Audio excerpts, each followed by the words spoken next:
but they are in dire condition today, and they're not going to rebound with one storm. As reservoirs dry up, the city is facing the inevitable. Coming up on Chris 6 Sunrise, why the threat of curtailment is now on the horizon. Plus, as severe drought conditions loom, plans still move forward for an aquatic center on the city's north side. Why city leaders say the project must go on.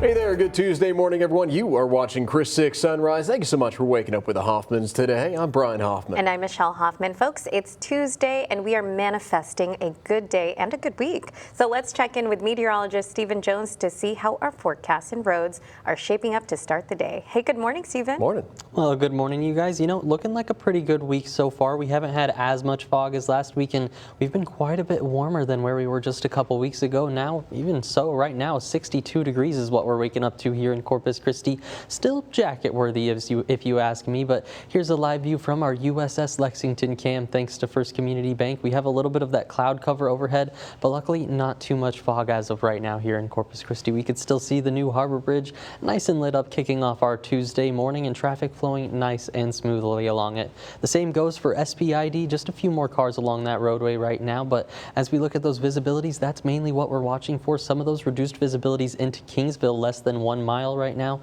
Beeville reading about 3.5 miles. So if you run into any of those patches of fog, just try to give yourself a little bit of extra caution, a few extra minutes for that morning commute this morning.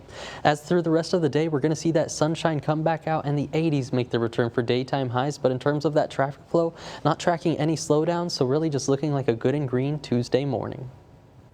Thank you so much, Stephen. Appreciate you. So we're going to check back in with you in just a little bit. But first, city leaders now say that the western reservoirs may not actually rebound. And that timeline for that level 1 water emergency, well, it could move up. City Manager Peter Zanoni told Chris 6 News yesterday that the prolonged drought and historically low lake levels are forcing the city to move faster. The city is now looking for new ways to secure water before conditions get worse. Leaders now say the city can't rely on reservoirs the way it once could. Choke Canyon, Lake Corpus Christi, those for decades have been the workhorse for water supply, but they are in dire condition today, and they're not going to rebound with one storm or one hurricane. And so we're having. Expecting them to rebound at this point? Maybe a year ago we were, but at this point we're almost to the point where we're expecting them not to. Now, because of that outlook, officials say they're updating the water model this week, and that model determines when curtailment or a level 1 water emergency could begin. They'll be looking at that, the inflows, predictability for rain, and may update that curtailment date. And so we'll report that out if that's the case. Now, according to Corpus Christi Water, staff is now fast-tracking multiple strategies, including deep groundwater wells and new treatment options. So some of those plans could go before City Council as soon as today. One proposal, a containerized brackish water treatment system, connected to the city's western well field. On a lighter note now, let's swing things across the bridge to 5th and Elm in Portland. Yeah, that's right. And that is where our neighborhood news reporter Adam Beam is previewing the Buck Days Children's Parade. Hey there. Good morning, Adam. How's everything going over there? Hey, good morning, Michelle. Good morning, Brian. And good morning to everybody who may just be tuning in with us. Yes, we're out here talking about Buck Days today at 5th and Elm in Portland. And there's some really exciting stuff on the horizon. But, you know, that's the exciting part about Buck Days. There's so many different avenues, so many different things that Buck Days covers. And one of those things that we're going to be here talking about, and Mark Alvarez with the Buck Days Commission is going to tell us a bit about, is a scholarship program that Buck Days offers. Can you tell us a little bit about it? Outstanding. What we're always excited to do at Buck Days and our why is our leadership program and giving education scholarships to our local students. One of the, we have our leadership program this year has 20 students representing all of the coastal belt from Corpus Christi to Gregory Portland, Odom, Sinton, and we give out $100,000 a year in scholarships. So that's the reason why we put on the rodeo, why we put on all these other events to be able to fund these scholarships. And we're excited to have two of our contestants here this year. I was going to say we have two members here, Gabriela Gutierrez and Lance Amarile. And, you know, kind of tell us a bit about the leadership program and what it means to you guys. So I applied to the leadership program because I wanted to become a better individual and grow in my leadership and make meaningful memories that would last a lifetime. And so far throughout this program, I've gained meaningful connections, I've gained confidence, and I've gained knowledge that will take me to my future goals as a leader. I think I grew so much as a leader through this program, not solely just because of the skills I gained, but also the friendships I made through this. Without this leadership program, I think I wouldn't have met such amazing leaders across the coastal bend without it. So, yeah. And Arturo, I would love to talk with you as well, but we just do not have the time right now. But we still have some really exciting stuff about Buck Days coming up here in just a little bit. But for now, we're going to send it back to you in the studio.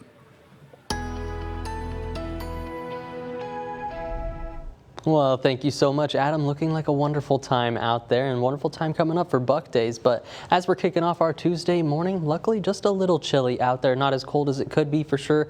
Coming in at 62 degrees compared to those 40s yesterday. We are clearly on the warm up. Luckily, that's thanks to the winds turning back out of the southeast. We're starting to see some more moisture working back into the area. Either way, some fantastic sunsets out there. This is last night's sunset out in San Diego. Thank you to Felix Guajardo for sending this one in. Some wonderful colors just as that sun getting ready to set over the horizon and some of those clouds out there. If you ever get any good shots like this one, go out and send them into our Coastal Bend Weather Watchers group. Might even find yours featured on one of our broadcasts. In terms of our visibility out there, luckily not too much fog either, mainly towards Hebbronville, seeing about 0.8 miles of visibility, and we're matching that in Kingsville this morning. So if you're hitting any of that fog on your morning commute, want to just be mindful of that. Give yourself a little bit of extra caution. Luckily, the rest of us, not too bad in terms of the fog or the temperatures out there. 67 degrees is what you're waking up to in Rockport as well as Port Aransas this morning. Off to the north in Beeville coming in around 59 degrees and 61 what you're waking up to there in George West. As we take a closer look now with our Chris 6 Neighborhood Weather Network, starting off over in Portland, Adam feeling about 67 degrees there closer to Oakland Hills and 66 what we're sitting at closer to Willow Drive. So those 60s in Portland, but keep in mind that breeze just providing a little bit of a wind chill out there. Off to the north southwest now into Kingsville, I should say. 59 degrees what we're reading off to the north, but 62 degrees what you're reading in southwest Kingsville right now. So just a little bit cooler out there as you work your way inland. Nonetheless, all of us are going to be on the warm up as we go into the afternoon. We're expecting those 80s to make the return for the daytime highs, potentially even flirting with that 90 degree mark as you work your way off to the west. Areas like Hebbronville, Freer, and Falfurrias off to the south, all coming in around 89 degrees for that daytime high. As we're going through the rest of the 7-day forecast, likely going to see those 90s return for those areas. So a warm third week of February ahead, but then we're looking ahead to this cold front that works in by Saturday morning. That puts us back into the 60s by Sunday and even going to hold on to those 60s kicking off the final week of February. Being Black in Corpus Christi. I'm Jada Jenkins, and we'll hear how some residents still feel underrepresented and how some local families are working to keep their history alive.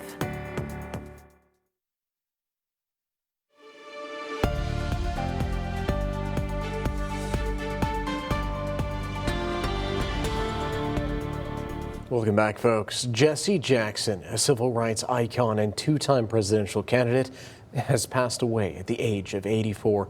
It was announced by his family Tuesday morning. They didn't give a cause of his death, though. Jackson revealed that he had Parkinson's back in 2017. Jackson participated in demonstrations alongside Martin Luther King Jr. He also had 2 runs for Democratic presidential nomination back in 1984 and in 1988. As we continue to celebrate Black History Month, Black residents make up about 4% of the population, making it one of the smallest racial groups in the city of Corpus Christi. But still, residents here say they're doing everything they can to still feel represented and seen. I'm your neighborhood news reporter, Jada Jenkins, speaking with community members about what the Black experience is like in Corpus Christi today. How does it feel being Black in Corpus Christi? I sat down with Desiree G., the creator of Black Corpus Christi Facebook page. She tells me she moved from New York to Corpus Christi when she joined the Navy. She says coming from a diverse city was a major culture shock. Not having Black spaces to be able to go to. Little things, she says, she took for granted. I realized that I was very lonely. She says she may see 3 or 4 Black people a week and make sure no one else feels as lonely as she does. I'm like, oh my God, when'd you get here? Hello. And I'll go introduce myself to people all the time. I made a post in the Facebook group asking other neighbors about their experiences. I got comments like they feel misunderstood and underrepresented. And many even shared pictures of their family and friends with me. Over 3,000 people in the community joined the page over the past few years. I definitely didn't think it was going to pop off as much as it has. I asked her what her response is to critics of the group. She tells me in a time of political uncertainty, she feels it's necessary to have a safe space. People in the group are being open and honest about it, about how that looks for us in Black spaces, in Corpus, out of Corpus, everywhere. Over on the west side, Micah Kane walked me through the Black history section of her home. Her family is filled with Black pioneers in the city. We reported about her grandmother and uncle being the first to create Juneteenth celebrations in the city decades ago. She says feeling like an other in her own city is sometimes hurtful. It was really hard navigating my identity. But she tells me despite the struggles, she wouldn't want to be anything else. I am who I am. We are who we are. And we love that. I love me. I love being Black. Showing that this small community has a big history and an even bigger sense of pride. People here say visibility and connection are what will strengthen the Black experience, especially for the next generations to come. In Corpus Christi, I'm your neighborhood news reporter, Jada Jenkins, Chris 6 News. Well, hey there and happy Tuesday, Coastal Bend. I'm meteorologist Stephen Jones. Taking a live view from our Snoopy Skycam. Thanks to Matthew's CCAC, we're down to about 63 degrees here at Snoopy Skycam. Not too much fog, luckily, and traffic flowing nice and smooth there, as we can see along the causeway. In terms of our fog, we have a couple of patches, mainly out towards Kingsville and Hebronville to see some of those reduced visibilities. Just give yourself some extra time on those roadways this morning if you run into any of it, but most of the Coastal Bend coming in the clear, luckily, thanks to our winds mixing in the atmosphere just a little bit more. You can see the models wanted to have quite a bit more fog for us this morning, but either way gets the message across that after the sunrise comes up, we should see this fog dissipate rather quickly, closer to 8 and 9 a.m. for us. By 10 a.m. should be completely cleared out across the Coastal Bend. For our temperatures, we're waking up to the 50s and 60s, 63 degrees in Robstown, 55 what you're waking up to in San Diego, 67 comfortable there in Port Aransas and Rockport this morning. So a little warmer along the coast, but all of us as we go through the rest of our day going to see that sunshine return to the sky and see the 80s return for daytime highs.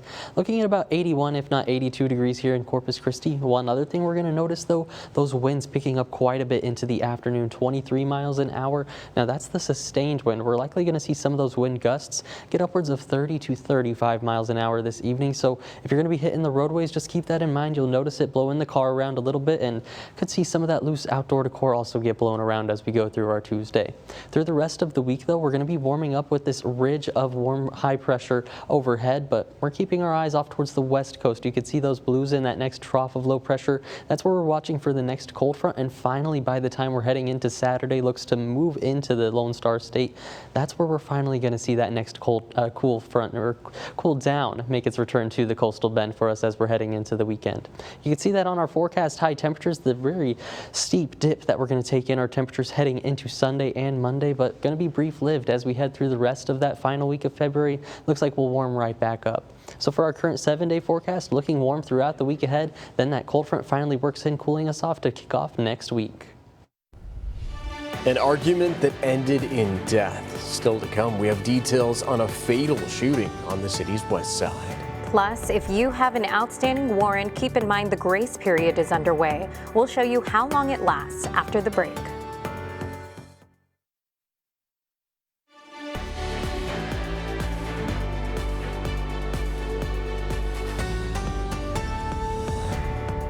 Welcome back, folks. So Corpus Christi police are investigating a deadly shooting that happened on the city's west side. It all happened yesterday afternoon over at a home on Secretariat in the Los Asinos neighborhood. Police say a resident was arguing with someone over work that had been done on a home. The argument led to a shooting that left one man dead. Investigators say at least a dozen shots were fired. The homeowner and several witnesses were detained, but so far, no charges have been filed. If you have a warrant in Corpus Christi, the grace period for this year's warrant roundup is underway. And that means people with outstanding city warrants or citations can avoid a trip to jail by taking care of them right now. If you don't have enough money, that's okay, because the municipal court will work out a payment plan. The amnesty period ends February 28th, and the warrant roundup begins Sunday, March 1st.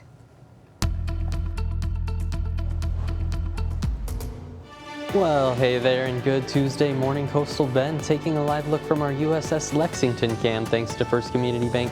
Down to about 62 degrees right now. We've got the new Harbor Bridge and the aquarium both nice and lit up for our Tuesday morning, and traffic flowing nice and smoothly there along the new Harbor Bridge. Same goes for SBID. Not tracking any of those major slowdowns right now, but still some of that fog for some inland neighbors. Over there towards Alice, reading about 0.4 miles of visibility. Also seeing some of that reduced visibility into areas around Kingsville, so just want to give yourself some extra time on the roadways if you run into any of that fog. Luckily, through the rest of the day, that sunshine returns to our skies, but also some breezy southeasterly winds, about even 30 to 35 miles an hour, and some of those maximum wind gusts this afternoon. Here's a look at our current traffic flow. Like I talked about, none of those major slowdowns, I should say. There on the Harbor Bridge, looking good and green to and from Portland. Also for our major roadways here in Corpus Christi, not tracking any major slowdowns, just that minor one on Saratoga coming close to Airline. So for the most part, really looking like a good and green Tuesday morning.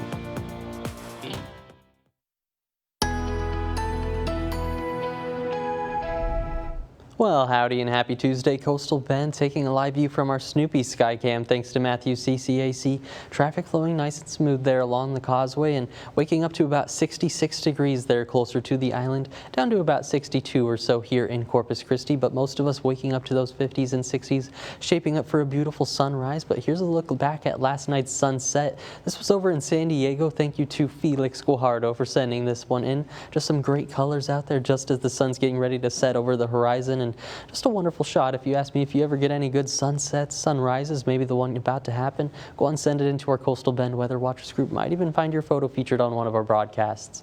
For our current visibility out there, Hebronville's starting to get just a little bit better, up to about 1.5 miles of visibility, but still want to give yourself some extra caution on those roadways. The rest of us coming in the clear for the most part, just seeing a little bit of reduced visibility into Kingsville right now. For our temperatures, a little bit more comfortable along the coast. 67 degrees in Port Aransas, also 67 in Rockport this morning, but 10 degrees cooler as you're waking up in Kingsville, coming in around 57 degrees, 58 for Alice, and then 57 also for the area there in Mathis.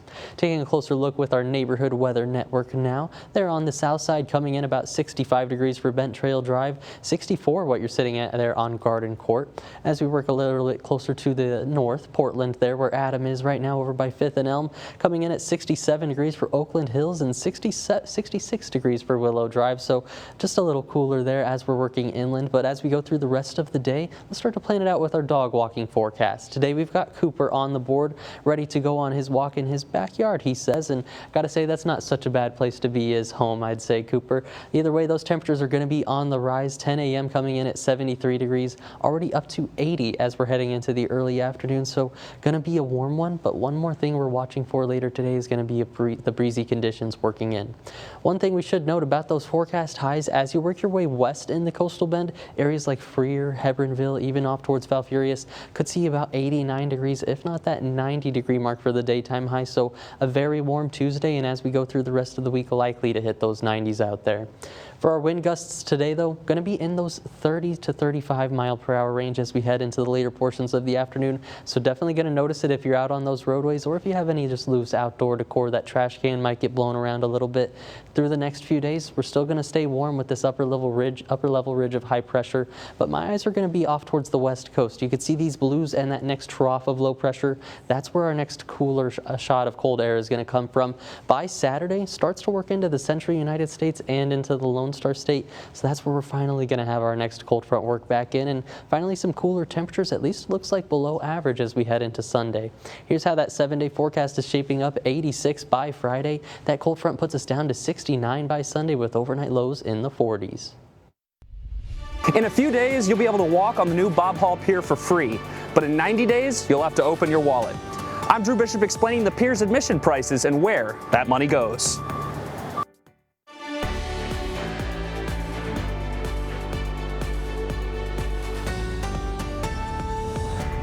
Welcome back, folks. Thank you so much for spending your Tuesday morning with us right here on Chris 6 Sunrise. And we have even more neighborhood news to get to. Yes, so let's swing things back to neighborhood news reporter Adam Beam, who is out at Portland as Buck Days is ramping up. Hey, Adam, what's the latest?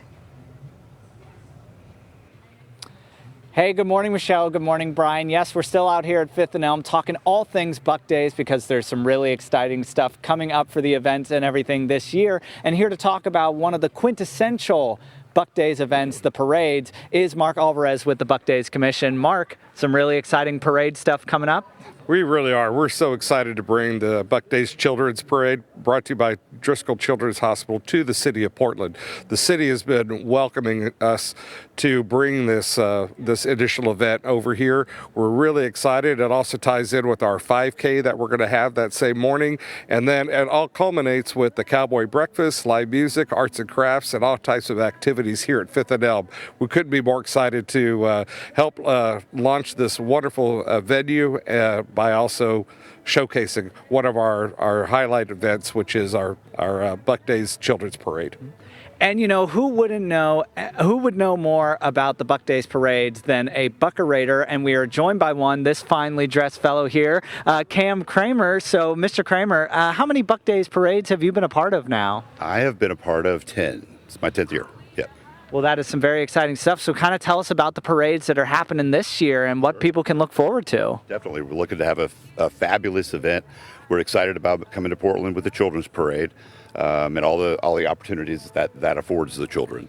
I would say that one really important component is having the Children's Parade on its own dedicated day. That is terribly important. Our job as parade officials is to make sure there's safety and that everyone enjoys it. The Children's Parade is going to start at 10 a.m. And at the GP Middle School, it'll proceed down Wildcat and then end here at 5th and Elm. The applications right now for both parades are open. There's a deadline of March 15th, I believe, for those applications, and you can find those at buckdays.com. All right, you heard it here. You can get involved with those parades, and there's still plenty of time to do so. Arturo, again, I'm so sorry to snub you. I swear it is not personal. But we still have a bit more about Buck Days coming up in just a little bit, so stay tuned with us. But back to you guys. Well, thank you so much, Adam. Looking like a great time over there at 5th and Elm. As we're kicking off our Tuesday morning, though, definitely just a little bit of a chill in the air still, but luckily not those 40s we saw yesterday, just coming in the lower 60s today. Over here by Snoopy's Pier, you can see just a little bit of colors on the sky there. This view, thanks to Matthews CCAC, of course. Traffic flowing nice and smoothly there along the causeway, and as we're all waking up this morning, coming in those 50s and 60s out there. Ingleside about 66 degrees. That's pretty similar into Portland right now. 59 what you're waking up to in Mathis. 58 degrees out the door as you're waking up in Alice this morning. When we're looking at that visibility, there is still a couple patches of fog we're watching out there. Hebronville was less than 1 mile of visibility. Luckily now sitting at about 1.5 miles out there, so just gotten a little bit better. Kingsville and Alice sitting at about 7 and 6 miles of visibility, so just want to give yourself a little bit of extra caution if you run into any of that reduction in visibility out there.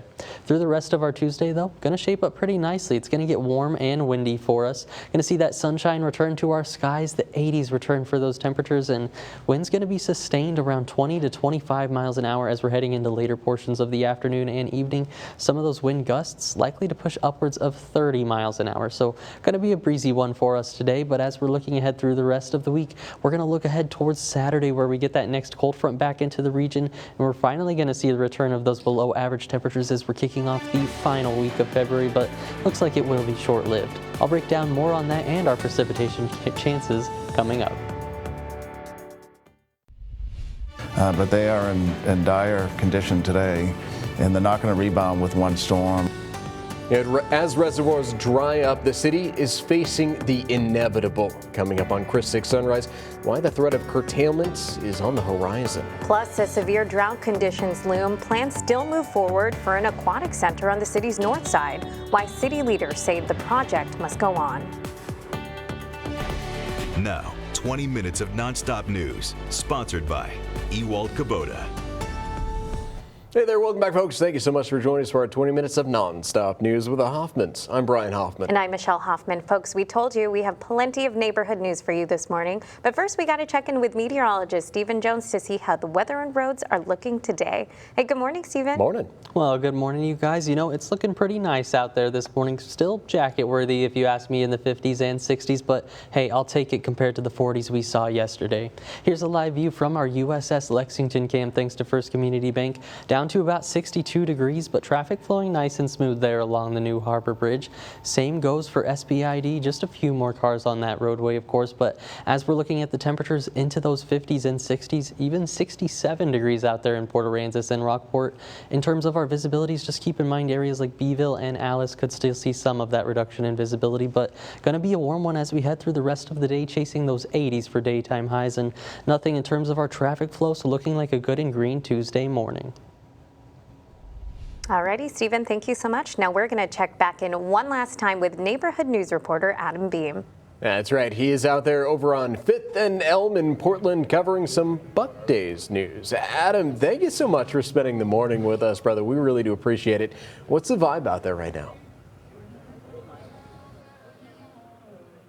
Hey, good morning, Michelle. Good morning, Brian. So yes, we are out here at 5th and Elm talking all things Buck Days. It's been a really exciting morning with a lot of really exciting stuff to look forward to with such a wonderful annual event. And who knows that event better than the CEO of Buck Days? We are joined here by Johnny Filippillo. And Johnny, just kind of tell us, what can people expect from Buck Days this year? We've talked a lot about some new stuff that's happening. We've talked about some of the classic events that everybody looks forward to. But, just what can people really expect from Buck Days and all the celebrations this year?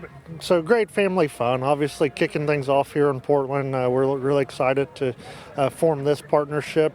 But when you think of Buck Days, I think of families coming out and enjoying a great time together. So great food. We actually are working with the Lomaxes to bring their restaurants to Buck Days this year. So if you're not into corn dogs and turkey legs, you can enjoy all of the great Water Street restaurants has to offer. Live music, you've seen our lineup announced, and then top-notch rodeo and carnival for everyone to enjoy. Now, I'm curious, do you have a favorite part of Buck Days that you're looking forward to? For me, honestly, y'all met our students, a couple of our students earlier.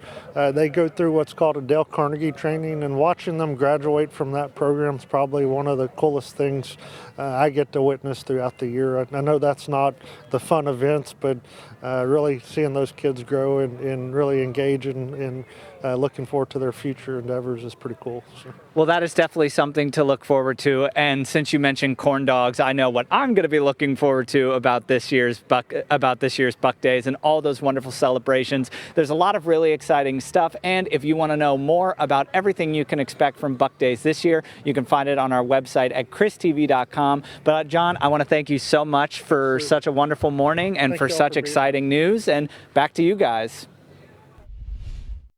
This damage was caused by Saturday's stormy weather. For some neighbors, it was a shock. I'm Stephanie Molina, your neighborhood news reporter. I spoke to community members who spent the last couple of days cleaning up the damage. Cano Mendieta, a Kingsville native, was in his home Saturday when the storm hit. He says he was watching a movie with his family when he noticed the wind started to pick up. Then all of a sudden I heard rain and I went outside to check it out. Opened the door and I closed the door and I just heard boom. Everything changing within minutes. Then the lights went out and water started coming into the trailer, and came outside and looked, seen my roof was gone. Mendieta was one of the few neighbors whose home sustained damage. The trees by his home falling onto the power lines, insulation from his roof all over the yard, letting water seep into the ceiling. It's all brown. This came down a little bit. A I spoke to another neighbor, Carlos Ortiz, owner of Acme Radiator and Muffler. The entire sidewall of his business came down. However, Ortiz says it was no major impact. It really doesn't affect my business. We've been here long enough, over 60 years, so if anything, it just attracts more attention to us. Yeah, a lot of rubbernecking. When I was here Saturday night cleaning up, people were driving by, slowing down, But for neighbors like Mendieta, whose Valentine's Day was less than ideal, I didn't even get to go on my Valentine's Day. it will take time to get back to normal. I work for a living, but I'm not rich, and I wasn't expecting all this, and you don't think a little bit of work adds up, but the next thing you know, you're like, dang. Neighbors tell me they are thankful no one was hurt, and their focus now is just repairing the damage. In Kingsville, I'm Stephanie Molina, Chris 6 News. Do you remember watering your plants or even hand washing your car? I'm your neighborhood news reporter, Jacob Daniels, with a neighbor who does both without violating water restrictions, and I'll tell you how you can too. Joe Elizondo is a Southside neighbor who decided he wasn't going to let his plants and grass die during this drought. Elizondo has 4 rain barrels he bought from the city, helping him keep his plants growing and his car clean. He told me even with the small storm we got Saturday, he collected enough water to fill them back up. The little rain that we just had, well, man, before I knew it, it was filled, the tanks were filled up back again. Really?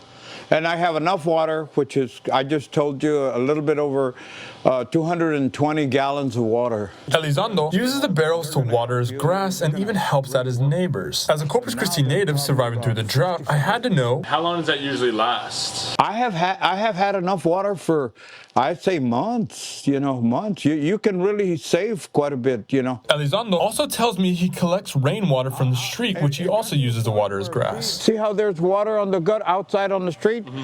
I have a suction that brings out the water right from the street, and I pour it on there. If you'd like to water your plants like Joe, rain barrels are available from Corpus Christi Water for $47 each. Each barrel holds 55 gallons and collects rooftop runoff from your home's gutter, with a limit of 2 per household. For more information on how to buy these rain barrels from the city, visit our website, christv.com. On the south side, Jacob Daniels, Chris 6. Well, hey there and happy Tuesday, Coastal Bend. I'm meteorologist Stephen Jones. Taking a live view from our studio Skycam now, you can see the new Harbor Bridge and downtown in view. Not too bad of a sunrise getting ready to set up on our hands, but still 62 degrees out there. Likely jacket worthy as you're heading out this Tuesday morning, but luckily not too much fog. Here's a view of some of that fog we had around yesterday. Thank you to Scott Spillman for sending in this spooky photo. This is down by the Seawind RV Resort there close to Baffin Bay, and a pretty good shot if you ask me. If you ever get any good shots like this one, go and send them into our Coastal Bend Weather Watchers group. We'd absolutely love to see them, and you can always see some good weather photos in there for sure. For our current visibility, right now Hebronville seeing the worst of it, down to about 1.7 miles. Luckily they were a half a mile, so seeing it get a little bit better out there. Also Alice and Kingsville seeing just slightly reduced visibilities as of right now. For our temperatures across the board in the 50s and 60s, not seeing any 40s like yesterday. 67 is what you're waking up to in Port Aransas and Rockport. A good 57 degrees, a 10-degree drop there in San Diego when you work your way inland. So a good spread of those temperatures this morning. But like I said, as we go through the rest of our day, it's going to be on the warm-up for us. 61 to start off the day, but 81 as we're heading towards that daytime high towards 3 to 4 p.m. One more thing we're going to be noticing is those breezy winds. They're going to be out of the south-southeast, 20 to 25 miles an hour sustained, but some of those wind gusts, they're likely to get even higher. That's likely to push about 30 to 35 miles an hour, but that's looking by the peak around the dinner time, I should say, 4 to 6 p.m. or so. We're going to see them just slowly climbing through the day, so something we're going to notice throughout the rest of our Tuesday. But then what we're looking ahead to throughout the rest of the week, slowly warming temperatures with this ridge of high pressure overhead right now. We're looking for this blue trough of low pressure that's right off the west coast right now. That's going to work in finally as we head in towards the weekend. Looking about the Saturday time frame, that trough makes its way into the Lone Star State, and that's where we're eyeing that next cold front to finally return to the coastal bend. That is where we're going to see that next cool down. So on our 7-day forecast, we're going to be pretty warm for the week ahead in those 80s, even 86 degrees as we're heading into Friday. That cold front pushes in Saturday morning, back down to the 60s by Sunday, overnight lows as low as the 40s. In about a week, the long-awaited Bob Hall Pier will be free for everyone, but not for long. I'm your neighborhood news reporter Drew Bishop on Padre Island. City officials have announced that admission is free for everyone for the first 90 days. But what happens after that? Here's what you need to know. When the new Bob Hall Pier's debut was announced, many neighbors were overjoyed, and others had some questions. Does anyone know what it'll cost to go on Bob Hall Pier? Why is Corpus charging a fee after begging the government for money? Did our tax dollars not pay for the pier? For decades, Bob Hall Pier has been charging admission for two reasons. A, maintain it without having to go back to the county for more funds. B, use the funds to actually pay off other things in the county and to pay back for the money that we used to build the pier. But how much will it cost for people to walk or fish on the $28.5 million project? Troy Adler, chairman on the Nueces County Coastal Parks Board, gave me this pricing sheet, which shows that while inflation may have hit your grocery bill, prices to get into the pier are the same as they were almost 10 years ago. We don't want to outprice people to be able to come use it. And so if there is a fee, it's going to be a nominal fee. If you just want to walk on the pier, $3. William Lee asked, how about senior citizens? Any break for them? Seniors, active military, and disabled veterans will be charged just $1 for admission. For the anglers, it's $4 a pole, and $1 a pole for seniors, military, and veterans. Chris Brown asked, how about an annual pass? And there is a $50 annual walk-on pass. And if you want an annual fishing pass, it'll be $299 for 2 poles and $399 for 4 poles. But what about local taxpayers? Shouldn't they get in for free? There may be an opportunity in the future to offset the people that in the Nueces County that are paying taxes in Nueces County that may have an adjustable rate, and that's something that the future Parks Board can make. For now, the Coastal Parks Board is set on making these fees affordable so everyone can enjoy the new Bob Hall Pier. This is for the south side, the west side, the east side. This is for everybody in Nueces County to use anytime, all the time. For a full list of pricing, you can visit our website, christv.com. On Padre Island, I'm your neighborhood news reporter Drew Bishop, Chris 6 News. Now, 6 things to know before you go.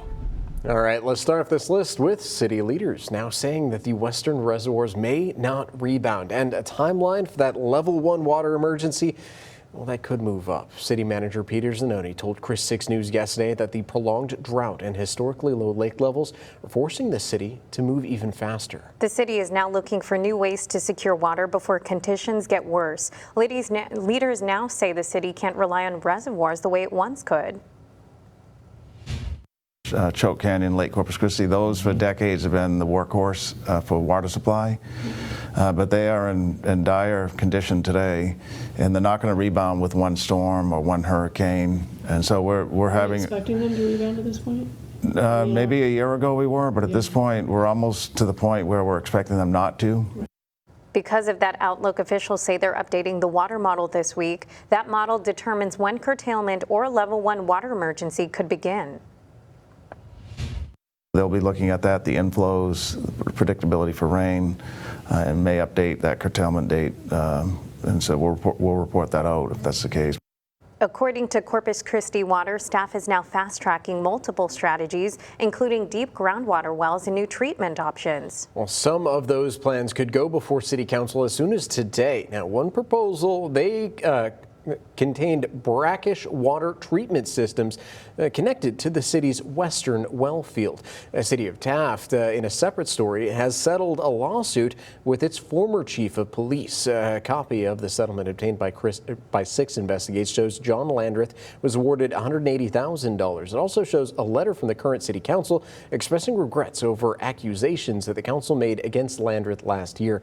As previously reported, the former Taft City Council attempted to fire Landreth 4 times over the course of a year. The council eventually terminated Landreth in April after he allegedly threatened council members during executive session. The letter states that the city regrets that Landreth was accused of making those threats. Landreth, however, tells neighbor news reporter Adam Beam that he's ready to move forward. He just wishes it wasn't at the expense of Taft residents. And at the end of the day, that's who pays. The people pay. The citizens pay. The attorneys win. I win. But the citizens lose, and that's with every lawsuit. And while Landreth can no longer serve as police chief, he was recently accepted as a reserve deputy for the county constable precinct that covers Taft. Unfortunately, one big rain event won't get us out of our water crisis. As of today, Choke Canyon Reservoir and Lake Corpus Christi are at 9.3% of combined capacity, with Stage 3 water restrictions in effect. To get out of these restrictions, the combined lake levels would have to be 50% of capacity for 15 days. And in times like these, Corpus Christi residents are making every drop count. So despite our water crisis, some projects are still moving forward. Now, leaders are finalizing plans for the Northside Aquatic Center that'll hold a 6-lane competitive lap pool and a 92-space parking lot. The project has sparked debate online, with many people wondering where the water will be coming from and why construction is moving ahead despite the drought. City leaders tell us they have to build it. And so in order for the bridge project to be complete and Flatiron and Dragados to get payment from the federal government, we have to build this pool. The state is chipping in over $5 million. I think it's $5.5 million. Mr. Zanoni adds that conservation steps are being planned, including pool covers and treatment agents designed to minimize evaporation. The project goes before council today. They're voting on a $8 million construction contract with the South Texas Building Partners. The center is expected to be open by March of 2027 with a total cost of $10 million. We have an update on a fatal accident that happened this past November at the Salina Auditorium. OSHA has confirmed it's investigating the accident that left a subcontractor dead. Anthony Alcazar was working on a catwalk without a harness when he fell 60 feet and later died from his injuries. At the time of the accident, a spokesman for the city's risk management office told us OSHA standards require harnesses to be used. OSHA tells us their investigation could take up to 6 months to complete. The 2026 midterm elections are just months away, but the primaries that decide who will actually be on the ballot, well, that starts today. Tuesday is the first day for early voting for the state primary election. Early voting ends Friday, February 27th. If you plan on mailing in your vote, you have until this coming Friday to apply for a mail-in ballot. Primary election day is Tuesday, March 3rd. You'll find all this information plus info on our local races on our website, KrisTV.com. Just scan that QR code you see right there on your screen. That's going to take you to our Chris 6 election page. Here's a look at what's trending now. American Elena Myers-Taylor finally has her Olympic gold medal at 41 years old. The veteran bobsledder took first in the monobob competition on Monday. Myers-Taylor's first career gold medal adds to 5 previous medals and ties her as the most decorated female American Winter Olympian of all time. She has 3 silver medals and 2 bronze from her 4 previous Olympic Games. Myers-Taylor joins the career list with legendary speed skater Bonnie Blair, who also has 6 Olympic medals. That is just so cool. This is one of those moments that truly show age doesn't matter. No, right? No, not at all. And just imagine the trophy case that she'll now have too. Just like, looking upon all of those medals, that is just amazing. I mean, 6 medals is just incredible. I mean, tied for the most of all time. That's pretty impressive if you ask me, especially bobsledding. I don't know too much about it, but I also always thought it looked really cool. You know, I don't know. Do y'all have a favorite Winter Olympic sport? Figure skating. Bobsledding or figure skating? Yeah. Yeah, you know, those are good ones. I'm typically more into the Summer Olympics, but I've been watching a little bit more of the Winter Olympics, and as we're heading into our Tuesday, it's looking like a great day to potentially stay inside, also maybe enjoy some of that air conditioning, and maybe do some Olympic watching. Let's take a live look now from our Snoopy Skycam, thanks to Matthews CCAC. We've got a gorgeous sunrise on our hands. 66 degrees is what we're waking up to closer to the island, but 62 here in downtown Corpus Christi. Either way, traffic flowing nice and smoothly there along the causeways. We're kicking off our Tuesday morning. Temperatures that you're waking up to is a little bit more comfortable there in Port Aransas at 67 degrees, and we're matching that for Rockport. 57 in San Diego this morning, a little bit cooler. 60 degrees what you're waking up to in Mathis, with 58 in Kingsville rounding us out. But as we take a closer look with our Chris 6 neighborhood weather network, let's see what we can see on the street level data starting off there in Flower Bluff. Coming on about 64 degrees on Graham Road, 67 there at the Shell Weather Station. As we're working over towards Portland, about 67 degrees also for Willow Drive and Oakland Hills, so a fairly common number right now closer to the coast, but as you work your way inland, like we saw, a good 10-degree drop in areas like San Diego. For our dog walking forecast, if you're planning one for this morning, today we've got Cooper on the board, ready to go on his walk. Says his favorite place is the backyard, and hey Cooper, I don't blame you, home is not too bad of a place to be, but as we look at those temperatures, they are going to be on the rise nonetheless. By 10 a.m., 73, 78 by that noon hour, and even pushing into the 80s as we're heading into this afternoon. Those daytime highs likely to round out about 82 degrees here in Corpus Christi, but for some of our western neighborhoods, areas like Freer, Hebronville, and Falfurrias, forecasting about 89 degrees, flirting with that 90-degree mark, likely to push past it as we're heading through these next few days ahead, so we are well above average right now. For our wind gusts, this is one more thing we're going to notice into the afternoon. They're picking up slowly throughout the morning hours, even topping out about 30 to 35 miles an hour as we're heading into the afternoon. So you're definitely going to notice that on the roadways, maybe see the trash can blown around some today if today's your trash day. But as we head through the next few days, we're looking for that next trough of low pressure off towards the west coast. That's going to work in as we're starting to head towards the Saturday time frame. That's where we're looking ahead for that next cold front to work in on the 7-day forecast. You can see as we're looking at that 7-day forecast how it's going to shape up. 86 degrees is what we're up to by Friday. Then that cold front works in, putting us back into the 60s by Sunday, luckily. And overnight lows, they're looking a little chilly, back down to the 40s. So I don't know, I'm a fan of the first half of this forecast, you guys. I don't know so much about those 40s though. No, cold morning. We just have to sleep in. That's how we get away from it, right? We never get to sleep in. No, we don't, even on the weekends. That's fair, that's fair. Well, hey, thanks folks for joining us. We will be back with even more news from your neighborhood in just a bit. Have a great day.